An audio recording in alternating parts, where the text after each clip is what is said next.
D'accord, ils ne font rien. Tu fais un sacré coup de cul, et tu le prends partout sur la planète Terre.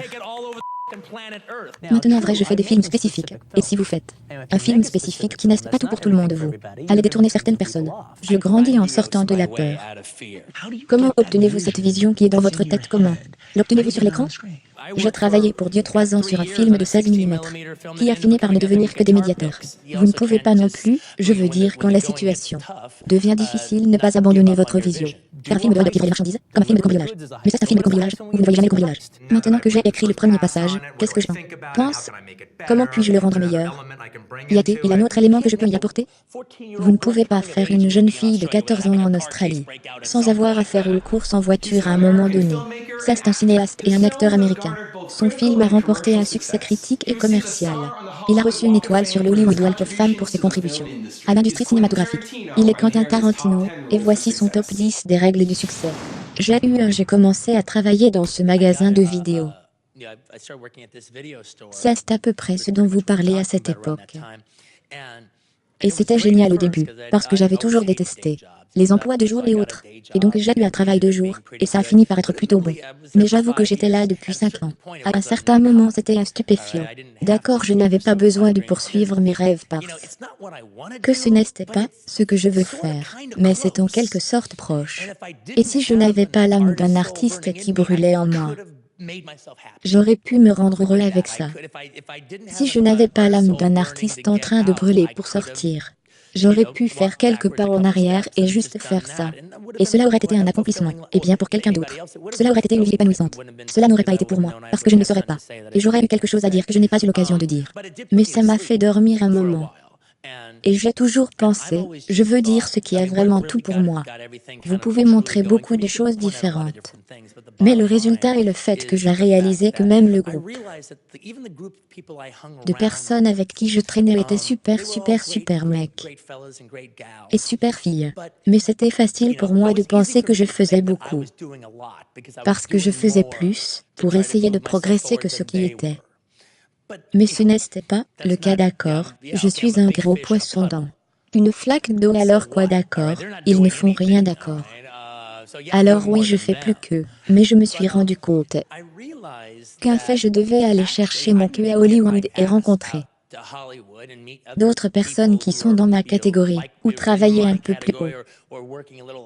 Et je devrais être le maillon le plus faible de ma chaîne, et cela me rendra plus fort, et me fera courir plus vite. Je veux dire comme une analogie que j'ai toujours utilisée. Ça c'est bien si vous courez la course de 100 verges avec des gens qui ne peuvent pas courir aussi vite que vous gagnerez les mains. Vous le savez, mais si vous courez avec des gens beaucoup plus vite que vous pourriez arriver en dernier chaque fois, mais le temps sera meilleur car ils vous font courir plus vite. Ils vous font creuser un peu plus, peu importe que vous ayez gagné votre temps. Ça c'est plus rapide, et c'est ce que je savais que je devais faire. Je devais sortir de Loserville et me jeter dans un endroit où c'est comme ça que le faire pour vivre. Pensez-vous qu'il est encore possible pour un cinéaste prometteur de suivre le chemin que vous avez suivi et de réussir? C'est une bonne question. Qu'est-ce que tu penses? Faire des chiens de réservoir. C'est dur, point. En fait, je ne suis même pas un bon cul. C'était un film de coups de pied bien. Tu fais un sacré coup de cul, et tu peux l'emmener partout sur la planète Terre. Et tout le monde le saura. Pas en Amérique, pas à Los Angeles, pas à New York, sur la planète Terre. Il y a beaucoup plus de compétition qu'il n'y en avait quand j'avais envie de me balader avec El Mariachi, donc il y a beaucoup plus à faire ces jours-ci. Vous avez beaucoup plus de concurrence, parce que tout le monde a une caméra maintenant, et tout le monde peut éditer. C'est juste que c'est dur, je ne sais pas, mais l'état du cinéma indépendant change tout comme les changements de films. Oui, mais en même temps, oui, il y a beaucoup plus de compétition. Mais aussi ces films merdiques ne sont pas de la compétition. Si la chose est comme de la dynamite. Oui, c'est vrai. Toutes ces merdes, oui, il y a beaucoup de gens qui font des trucs, mais si ça ressemble à des vagues sur la plage, ça va. Vous faites un morceau de métro que vous jetez sur les genoux d'un public. Les gens le remarquent. Et les gens me demandent de temps en temps est-ce que vous faites un film avec un public en tête? Et ma réponse est oui, je le fais, d'accord. Mais le public que j'ai à l'esprit n'est pas des blobs sans visage que j'essaie de deviner. Ceste-moi point, un peu comme un groupe de discussion. Oui, ceste-moi, je suis le public. Je suis le gars qui sort et paie 7 ou 8 dollars à New York pour aller voir un film. Si je suis excité de voir un film, je le vois le jour de l'ouverture. D'accord? Je suis le public, d'accord? Et je sais ce que je veux voir. Et je parie. Et j'étais un peu surpris de voir combien il y en avait. Je pariais qu'il y avait d'autres personnes, comme moi là-bas. D'accord? Maintenant, en vrai, je fais des films spécifiques. Et si vous faites un film spécifique, qui n'est pas tout pour tout le monde, vous allez désactiver certaines personnes, d'accord? Mais vous allez aussi activer certaines personnes. Lorsque vous éprouvez des moments de doute, comment approchez-vous?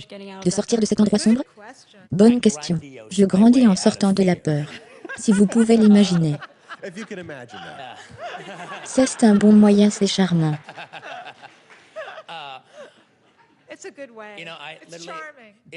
C'est comme si littéralement c'est comme d'accord, je vais faire l'une des plus grandes poursuites en voiture de tous les temps. Et si je ne le fais pas, je ne suis pas aussi talentueux que je le pensais. Et je me rends compte qu'il y a un plafond à mon talent maintenant. Je ne pense pas qu'il y en a, mais si je ne le fais pas, mais si ce n'était pas l'une des meilleures poursuites en voiture de tous les temps, j'ai échoué et un plafond sur mon talent. Je ne suis pas aussi bon que je le pensais. Et je l'ai dit à tout le monde. Et j'avais peur. Ouais, j'ai eu de la trépidation tout le long parce que c'est à moi d'échouer. Et ça échoue aussi devant le miroir, parce que je saurais si je l'ai fait ou non. Et je serais comme ok, vous n'êtes pas aussi bon que vous. Pensiez que vous étiez limé. Et cela m'a amené au mont Everest. C'est vrai, et à un moment donné, il dit Robert, pouvez-vous imaginez que vous et moi fassions CETT course-poursuite en voiture ensemble. À quel point ça va être? Et je suis comme un mec, tu es surtout propre frère. Je ne vais pas là-bas, mec, j'ai 5 enfants. Je ne vais pas faire un 100 000 milles par heure. Tu veux vivre le rêve de Vanishing Point, mon pote Ville. Et il l'a fait tout seul, et je suis si fier de lui. Vous voyez des films, et ils peuvent être pleins de visions, et vous voulez que vos films soient comme ça. Mais vous voyez ces autres films, qui n'ont pas de vision, mais je suis sûr que le réalisateur a essayé. Alors, quelle est la différence entre ce type et ce mec? Comment ce mec était-il capable de l'afficher à l'écran et comment? Ce mec naté, il n'a pas pu le faire à l'écran? Je suis sûr que si je parlais à ce type, il dirait tout cela. Je suis sûr qu'il voulait ça, qui sait. Et j'avais peur d'être ce mec. Je voulais être ce mec. Et Terry Gilliam a définitivement une vision, pas deux, trois. 4 façons de le faire. Donc nous étions à sa danse, et c'était comme un déjeuner qui se passait aux tables de pique-nique là-bas à Floride. Et c'était juste moi et lui qui parlaient, ce qui était un plaisir. Et je vais regarder, vous avez une vision très spécifique dans vos films et c'est ce que juste là sur l'écran. Comment tu fais ça? Comment obtenez-vous cette vision qui est dans votre tête? Comment l'obtenez-vous sur l'écran? Guillemets. Et il a dit Quentin, tu dois comprendre, en tant que réalisateur, tu n'as pas à faire ça. Votre travail consiste à embaucher des gens talentueux qui peuvent le faire. Vous embauchez un directeur de la photographie qui peut obtenir le type de qualité que vous voulez. Vous n'avez pas besoin de savoir comment prendre les lumières. Et bougez ensuite. Pour créer un effet guillemets, vous engagez un costumier talentueux qui peut donner les couleurs dont vous avez besoin. Et la flamboyance ou pas que vous voulez. Vous embauchez un concepteur de production qui peut le faire. Votre travail explique votre vision. Votre travail consiste à leur exprimer ce que vous voulez sur l'écran. Guillemets. Et puis tout d'un coup, toute la chose chamanique mystique que je pensais diriger était juste devenue folle. Et j'ai réalisé que je pouvais faire ça, que ce n'était pas ce kit de magie comme Merlin que j'avais besoin de connaître. Le bon sort pour conjurer, où je peux décrire ce que je veux, je sais ce qu'il y a dans ma tête. Ça, c'est la partie la plus facile. Je suis bon à décrire. Pour avoir la passion, si tu as la passion de le faire, et que tu le fais et que ça ne marche pas, je vais travailler pour Dieu. 3 ans sur un film de 16 mm, qui n'a fini par devenir que des médiators. Et j'ai été très déçu quand j'ai réalisé que ce n'était pas bon. Mais c'était mon école de cinéma, d'accord? Et en fait, je suis partie vraiment pas cher. Quand tout était fini, je savais comment faire un film. Je ne voulais pas montrer ça à personne, mais j'avais l'expérience. Je l'ai eu beaucoup moins cher que j'aurais dû, si j'étais allée à l'école de cinéma. Si vous êtes vraiment un artiste avec votre propre voix, et que vous voulez faire des choses différentes, et essayer de ne pas être la norme, alors le plus grand défi que vous devez faire n'est pas vraiment d'être un bon cinéaste. Nous allons juste dire que vous avez cela. Est-ce un acte d'équilibre entre coller à vos visions, coller à votre voix, mais ne pas être un trou du cul qui ne peut qu'entendre le son de sa propre voix. Et ça, je veux dire, tout va bien. Voilà, vous devez être capable d'écouter les gens. Vous devez être capable d'entendre ce qu'ils disent, mais vous ne pouvez pas non plus, je veux dire, quand les choses se corsent, ne pas abandonner votre vision.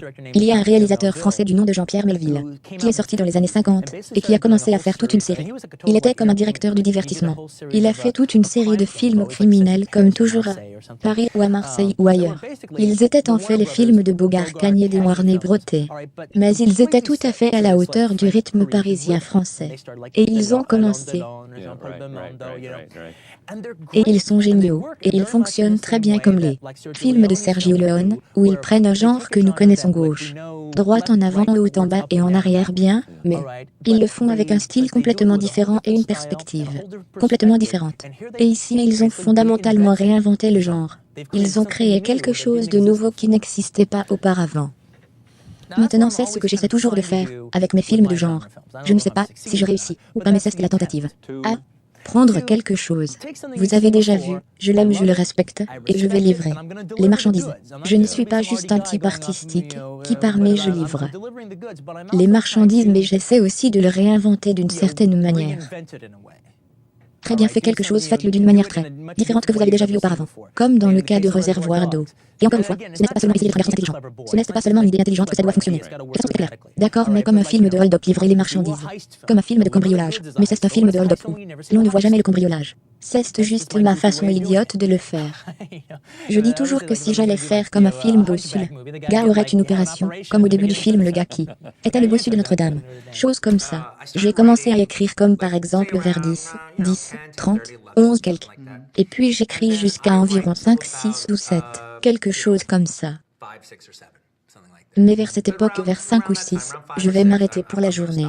Et ce que je fais, c'est que je m'arrête pour la journée et après un peu de temps de détente, je vais dans ma piscine et je garde tout bien et chaud là-bas et tout. Et donc je traîne dans la piscine. Et si je n'en ai pas fini avec quelque chose, je pense. D'accord, qu'est-ce que je veux faire? Comment est-ce que je veux aller plus loin avec ceci? Maintenant que j'ai écrit le premier passage, qu'est-ce que j'en pense? Comment puis-je le rendre meilleur? Y a-t-il un autre élément que je peux y apporter? Ajouter trop, peu importe, je le regarde d'un œil critique. Et peut-être que je viens avec quelques idées soignées. Et puis je sors de la piscine, et je prends des notes sur les bonnes idées que j'ai imaginées en y réfléchissant et en méditant. C'est en train de méditer. Et puis c'est mon travail demain quand je me lève. Ou si j'ai fini une scène, ok boum mec, c'est fini maintenant. Que cette partie de l'histoire est terminée. Maintenant je vais dans la piscine, et je vais ok, qu'est-ce qui se passe ensuite? Quelle est la prochaine chose? Et puis j'ai l'habitude de trouver une assez bonne idée, puis je fais mes notes et c'est le travail du lendemain. Et ce n'était jamais vraiment la façon dont je l'ai fait, et c'est devenu exclusivement la façon dont j'ai fait Inglorieux. De joie dans ma vie. Bastard et Django, et ceci et cela apporte vraiment beaucoup. C'est vraiment une très belle façon de travailler. Ça me fait vraiment plaisir. Les poursuites américaines que nous avons aimées dans les années 70 comme The Drive et Buller ou Franche Connexion étaient basées sur la localisation. Cela faisait partie du fait que la chasse se passe au centre-ville de Los Angeles, une nuit où elle se transforme en une ville fantôme, le conducteur, ou même comme les couleurs, le fait que ce soit par l'intermédiaire de Watt. C'est une affaire, n'est-ce pas? Mais alors une fois que les Australiens ont été impliqués, ils ont révolutionné les poursuites en voiture. Et je ne parle pas seulement de Mad-Max. Je veux dire que vous ne pouvez pas faire une jeune fille de 14 ans en Australie sans avoir une poursuite en voiture à un moment donné. Elle look back. Mais la chose qu'ils ont fait était si bon, était orientée vers l'emplacement.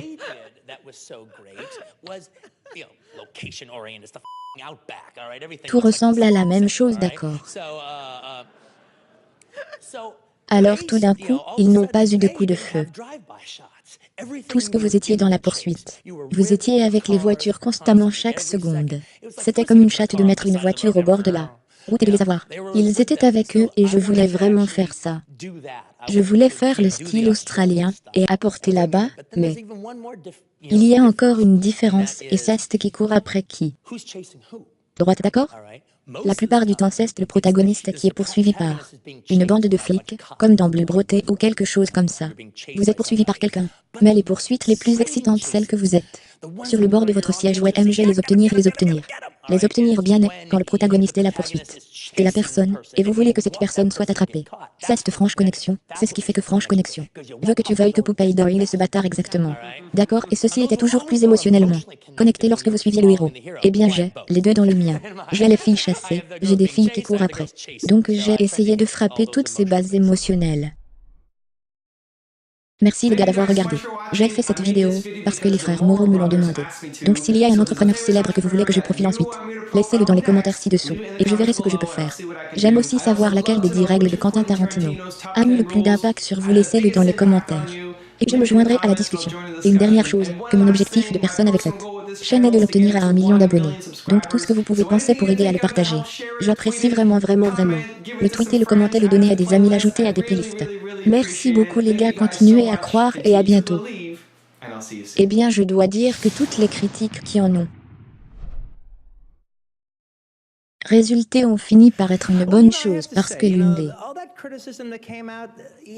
chose que je voulais faire était de lancer une conversation sur l'esclavage et au sujet du rôle de l'Amérique. Et en fait prendre un spectateur du XXIe siècle et les coller dans le sud de l'avant-guerre et avoir une idée de ce que l'Amérique était à l'époque. Et même les gens qui ont été critiques ont critiqué le film. Et donc beaucoup de gens n'aiment pas, et je peux le comprendre. Beaucoup de gens aiment ça. Et ils ont été en quelque sorte aller et venir, et ce va-et-vient. Et vraiment ce que je voulais vraiment, pour la fin de la journée de ce film. Et j'espère que cela se poursuivra même dans les prochaines années. Ça c'est vraiment une situation où nous point juste, comme les années 70. Oui exactement. Nous aimerions vraiment, oui, parce qu'il était mon public, et j'étais son public et tout. Et il était comme la caisse de résonance parfaite. Donc nous voudrions vraiment nous inspirer à aller plus loin pour aimer. Otso Robert va aimer ça guillemets. D'accord je le lisais, et puis il arrivait avec ça au mec. Ça va être trop cool. Et le plus beau combat jamais entendu. Je me souviens de cela, le combat de silencieux que vous avez eu à un moment donné. Et en fait c'était le sort de Sony tout comme Versailles.